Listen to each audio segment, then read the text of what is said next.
Oi, Lili aqui, e hoje eu estou muitíssimo bem acompanhada por essa querida e talentosa roteirista, cineasta, diretora, enfim, vamos descobrir o que mais que ela faz hoje. Brincadeira. Carol Bartolomez.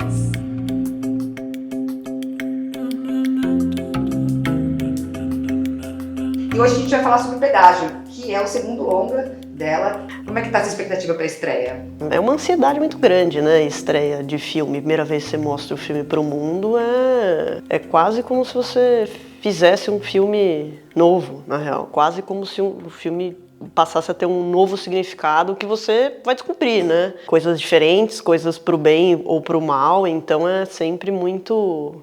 dá uma ansiedade, assim, bem grande e um entusiasmo também, muito, muito bom, né? E vai estrear em Toronto, que é um festival importante que eu gosto muito, que tem uma audiência muito participativa, né? Que gosta muito do cinema. Então, também isso é muito legal. Assim. Eu acho muito interessante a sua trajetória, né, como cineasta, porque para mim os seus filmes eles se comunicam. Então eu queria tentar entender e queria que você falasse um pouquinho da trajetória do Pedágio para mim. Tem um lance de tom, assim, que eu acho que é bem a minha linguagem, que é essa mistura de drama com humor, assim, mais ácido e tal, que permeia bastante, assim, os filmes que eu fiz, porque é meio como eu enxergo o mundo, sabe? Difícil fugir disso pra mim, de ter uma coisa que seja só drama, ou só humor, ou só... É uma coisa que meio tá entranhada, assim, sabe? Principalmente, acho que tem essa coisa de entrar em uns assuntos meio espinhosos, talvez com um tom mais vamos chamar de exótico, você pode dizer melhor. Eu acho que tem coisas que realmente, como ser humano, me instigam muito, me intrigam muito, que é, sei lá, a hipocrisia, o comportamento das pessoas, né?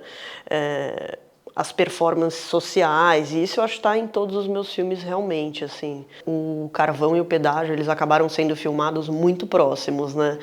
Então eu sempre acabo, para contar de um, eu sempre acabo falando do outro também para entender um pouco mais a cronologia, né? Porque o Carvão eu desenvolvi desde 2015 e aí a gente, enfim, é complexo captar dinheiro para fazer um filme, todo mundo sabe.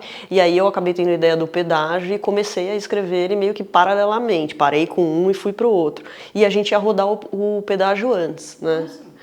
Só que aí veio a pandemia. E aí virou, o Carvão terminou de ser captado também, né?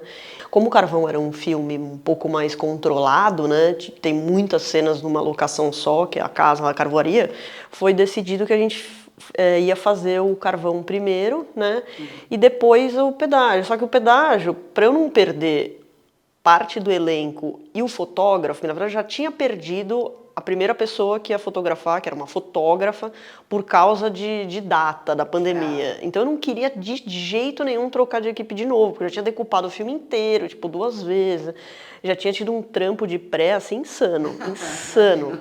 Então eu falei, ok, vamos rodar, acho que foi 4 meses depois de que eu rodei o Carvão. Eu penso na parte estética do filme, desde, enfim, coisas mais gerais até especificidades, como por exemplo qual a lente que eu vou usar, né?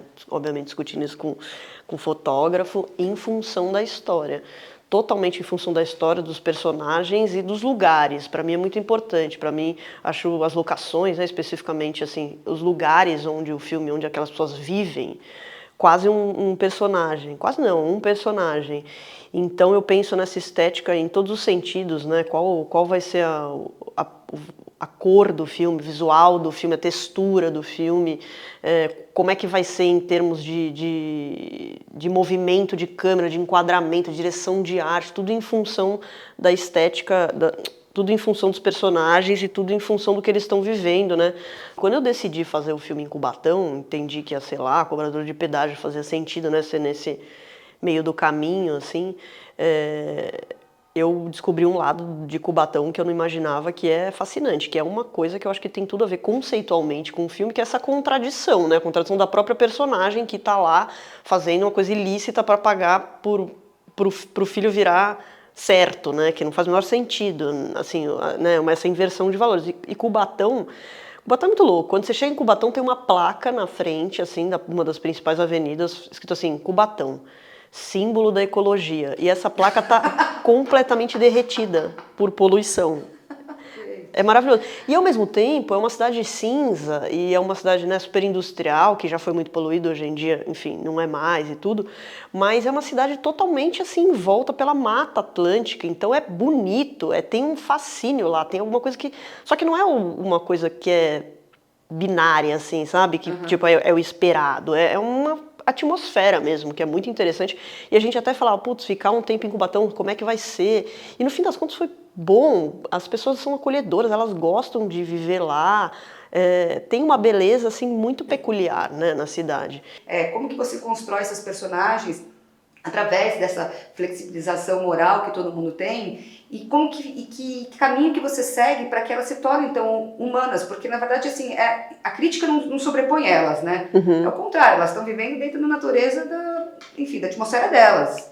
Eu acho que assim, as pessoas são muitas coisas, né? E eu acho que eu gostaria de retratar isso, assim, sabe, nos filmes. Eu achei importante. Então eu não queria que fosse um menino oprimido pela mãe, que não pode se assumir, ou que...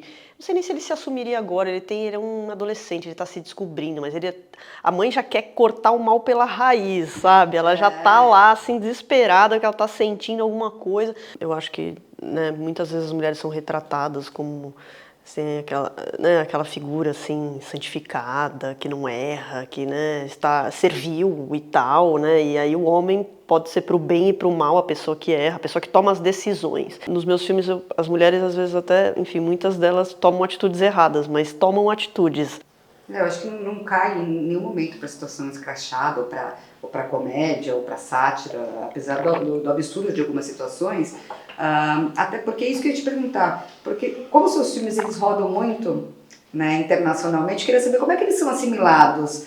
Agora o Pedágio vai ter a primeira exibição, então eu não consigo falar muito ainda como é que vai ser, mas o Carvão está mais fresco na minha cabeça.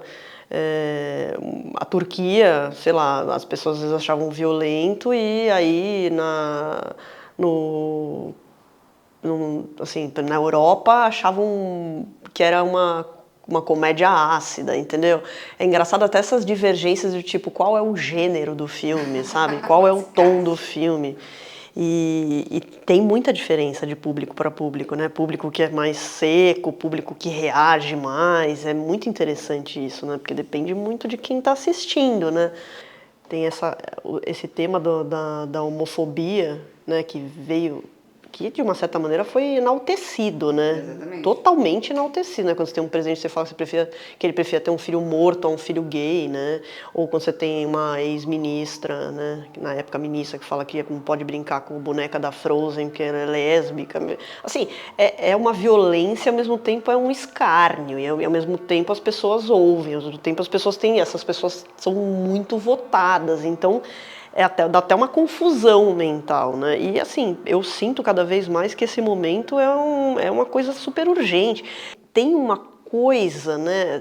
Existe uma questão de vergonha, de diminuição, de rechaço com ser gay, com parecer gay, que é uma coisa que está totalmente amalgamada na nossa sociedade e que causa tudo isso, né? Que é um terror, e a gente sabe o porquê disso, mas como que a gente sai disso, né? Como que a gente fala sobre isso? Eu gostaria muito de poder, com o filme, gerar essa discussão, né? Que isso ficasse muito em pauta, né? Porque que a gente se importa tanto com a sexualidade alheia, com a vida dos outros, né? A última pesquisa que foi feita da atuação das mulheres no audiovisual aqui no Brasil, se eu não me engano, tá?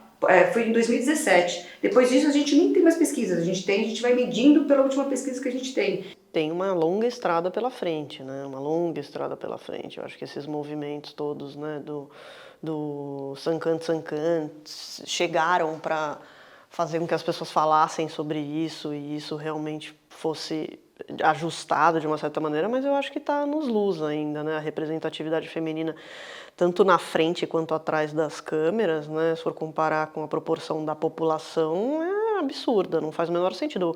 Eu estava lendo também sobre essa questão dos filmes de representação do Oscar, que eu não lembro exatamente qual era o número, mas se eu não me engano era nesses 62 anos em que o Brasil manda representantes do Brasil, foram 3 filmes de mulher.